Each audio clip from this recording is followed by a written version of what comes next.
नजरबंदी से पलायन। नजरबंदी से निकलने के लिए सुभाष ने एक योजना बनाई। 16 जनवरी 1941 को वे पुलिस को चकमा देते हुए एक पठान मोहम्मद जियाउद्दीन के वेश में अपने घर से निकले। शरद बाबू के बड़े बेटे शिशिर ने उन्हें अपनी गाड़ी से कोलकाता से दूर गोमोह तक पहुंचाया।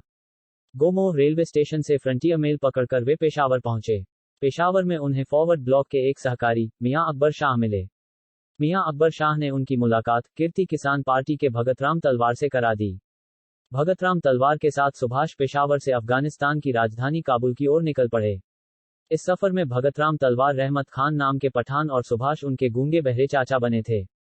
पहाड़ियों में पैदल चलते हुए उन्होंने यह सफर पूरा किया। काबुल में सुभाष 2 महीनों तक उत्तमचंद मल्होत्रा नामक एक भारतीय व्यापारी के घर में रहे।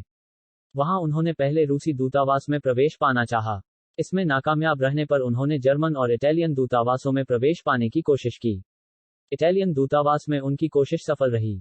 जर्मन और इटालियन दूतावासों ने उनकी सहायता की। आखिर में आर्लेंडो मैजोंटा नामक इटालियन व्यक्ति बनकर सुभाष काबुल से निकलकर रूस की राजधानी मॉस्को होते हुए जर्मनी की राजधानी बर्लिन पहुंचे। पूर्व एशिया में अभियान। पूर्वी एशिया पहुंचकर सुभाष ने सर्वप्रथम वयोवृद्ध क्रांतिकारी रासबिहारी बोस से भारतीय स्वतंत्रता परिषद का नेतृत्व संभाला। सिंगापुर के एडवर्ड पार्क में रासबिहारी ने स्वेच्छा से स्वतंत्रता परिषद का नेतृत्व सुभाष को सौंपा था। जापान के प्रधानमंत्री जनरल हिदेकी तोजो ने नेताजी के व्यक्तित्व से प्रभावित होकर उन्हें सहयोग करने का आश्वासन दिया। कई दिन पश्चात नेताजी ने जापान की संसद डायट के सामने भाषण दिया। 21 अक्टूबर 1943 के दिन नेताजी ने सिंगापुर में आरजी हुकूमत आज़ाद हिंद स्वाधीन भारत की अंतरिम सरकार की स्थापना की। वे खुद इस सरकार के राष्ट्रपति, प्रधानमंत्री और युद्धमंत्री बने। इस सरकार को कुल 9 देशों ने मान्यता दी। नेताजी आज़ाद हिंद फौज के प्रधान सेनापति भी बन गए। आज़ाद हिंद फौज में जापानी सेना ने अंग्रेजों की फौज से पकड़े हुए भारतीय युद्धबंदियों को भर्ती किया था। आज़ाद हिंद फौज में औरतों के लिए झांसी की रानी रेजिमेंट भी बनाई गई। पूर्वी एशिया में नेताजी ने अनेक भाषण देकर वहां के स्थायी भारतीय लोगों से आज़ाद हिंद फौज में भर्ती होने और उसे आर्थिक मदद देने का आह्वान किया। उन्होंने अपने आह्वान में यह संदेश भी दिया, तुम मुझे खून दो, मैं तुम्हें आज़ादी दूंगा। द्वितीय विश्वयुद्ध के दौरान आज़ाद हिंद फौज ने जापानी सेना के सहयोग से भारत पर आक्रमण किया।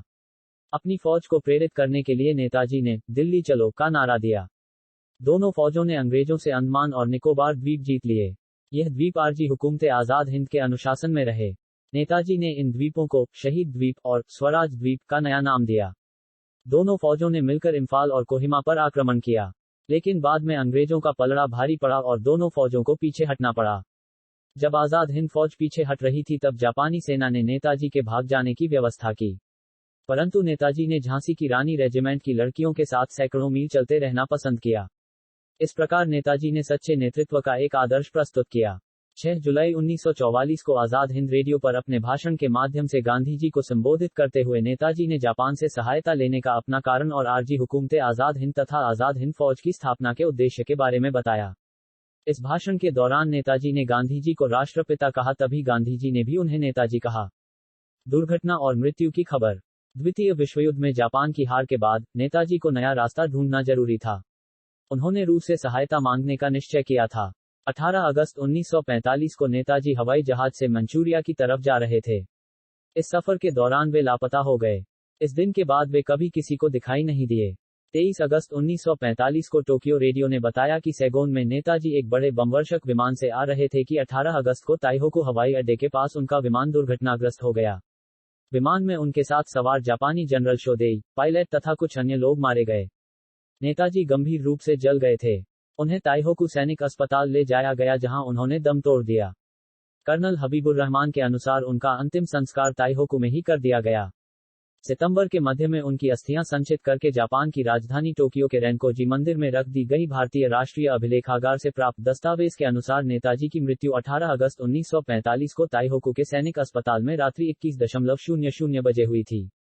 स्वतंत्रता के पश्चात भारत सरकार ने इस घटना की जांच करने के लिए 1956 और 1977 में 2 बार आयोग नियुक्त किया। दोनों बार यह नतीजा निकला कि नेताजी उस विमान दुर्घटना में ही शहीद हो गए। 1999 में मनोज कुमार मुखर्जी के नेतृत्व में तीसरा आयोग बनाया गया। 2005 में ताइवान सरकार ने मुखर्जी आयोग को बता दिया कि 1945 में ताइवान की भूमि पर कोई हवाई जहाज दुर्घटनाग्रस्त हुआ ही नहीं था। 2005 में मुखर्जी आयोग ने भारत सरकार को अपनी रिपोर्ट पेश की जिसमें उन्होंने कहा कि नेताजी की मृत्यु उस विमान दुर्घटना में होने का कोई सबूत नहीं है। लेकिन भारत सरकार ने मुखर्जी आयोग की रिपोर्ट को अस्वीकार कर दिया। 18 अगस्त 1945 के दिन नेताजी कहां लापता हो गए और उनका आगे क्या हुआ, यह भारतीय इतिहास का सबसे बड़ा अनुत्तरित रहस्य बन गया है। देश के अलग अलग हिस्सों में आज भी नेताजी को देखने और मिलने का दावा करने वाले लोगों की कमी नहीं है। फैजाबाद के गुमनामी बाबा से लेकर छत्तीसगढ़ राज्य में जिला रायगढ़ तक में नेताजी के होने को लेकर कई दावे पेश किए गए, लेकिन इन सभी की प्रामाणिकता संदिग्ध है।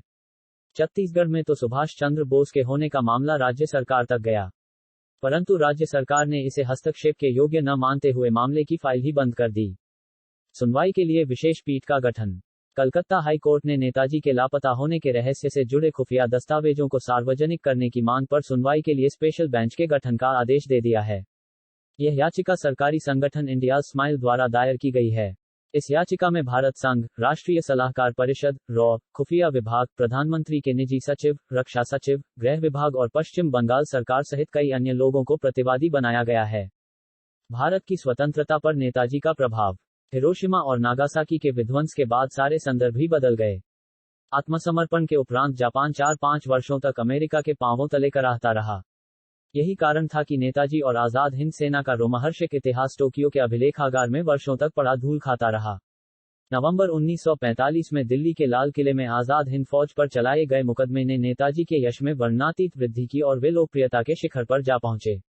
अंग्रेजों के द्वारा किए गए विधिवत दुष्प्रचार तथा तत्कालीन प्रमुख राजनीतिक दलों द्वारा सुभाष के विरोध के बावजूद सारे देश को झकझोर देने वाले उस मुकदमे के बाद माताएं अपने बेटों को सुभाष का नाम देने में गर्व का अनुभव करने लगीं।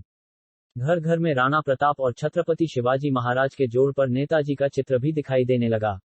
आजाद हिंद फौज के माध्यम से भारत को अंग्रेजों के चंगुल से आजाद करने का नेताजी का प्रयास प्रत्यक्ष रूप में सफल नहीं हो सका, किंतु उसका दूरगामी परिणाम हुआ। सन 1946 के नौसेना विद्रोह इसका उदाहरण है।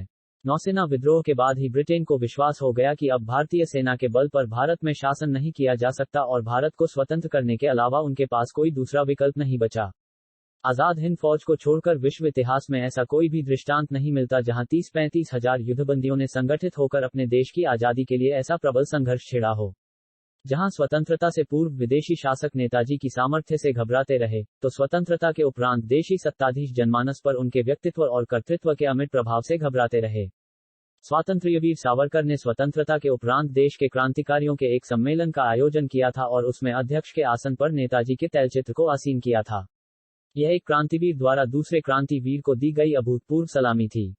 नेताजी संपूर्ण वान में। दिसंबर 1940 से नेताजी के अंतिम समय तक उनके पूर्ण विश्वासपात्र तथा निकट सहयोगी रहे डॉक्टर शून्य शिशिर कुमार बोस ने नेताजी रिसर्च ब्यूरो की स्थापना कर नेताजी के समग्र साहित्य के प्रकाशन का विशाल कार्य मुख्यतः विनोद सी शून्य चौधरी के साथ मिलकर 1961 ईस्वी में आरंभ किया था और 1980 में 12 खंडों में संकलित रचनाओं के प्रकाशन का काम शुरू हुआ। आरंभिक योजना 10 खंडों में समग्र साहित्य के प्रकाशन की थी, परंतु बाद में यह योजना 12 खंडों की हो गई। अप्रैल 1980 में सर्वप्रथम बांग्ला में इसके प्रथम खंड का प्रकाशन हुआ था और नवंबर 1980 में अंग्रेजी में। हिंदी में इसका प्रथम खंड 1982 में प्रकाशित हुआ और फिर इन तीनों भाषाओं में समग्र साहित्य का प्रकाशन होते रहा। इसका अंतिम 12वां खंड 2011 ईशून्य में छप कर आ पाया, हालांकि इसकी सामग्री पहले से ही तैयार थी। इस समग्र वान में के संकलन एवं प्रकाशन कार्य से आरंभ से ही सुगत बोस भी जुड़े हुए थे और अंतिम 2 खंडों का प्रकाशन डॉक्टर शून्य शिशिर कुमार बोस के दुखद निधन के कारण मुख्यतः सुगत बोस के ही संपादन में हुआ। इस समग्र वान में के प्रथम खंड में उनकी आत्मकथा के साथ कुछ पत्रों का प्रकाशन हुआ है और द्वितीय खंड में उनकी सुप्रसिद्ध पुस्तक भारत का संघर्ष द इंडियन स्ट्रगल का प्रकाशन हुआ है। फिर अन्य खंडों में उनके द्वारा लिखित पत्रों, टिप्पणियों एवं भाषणों आदि समग्र उपलब्ध साहित्य का क्रमबद्ध प्रकाशन हुआ है।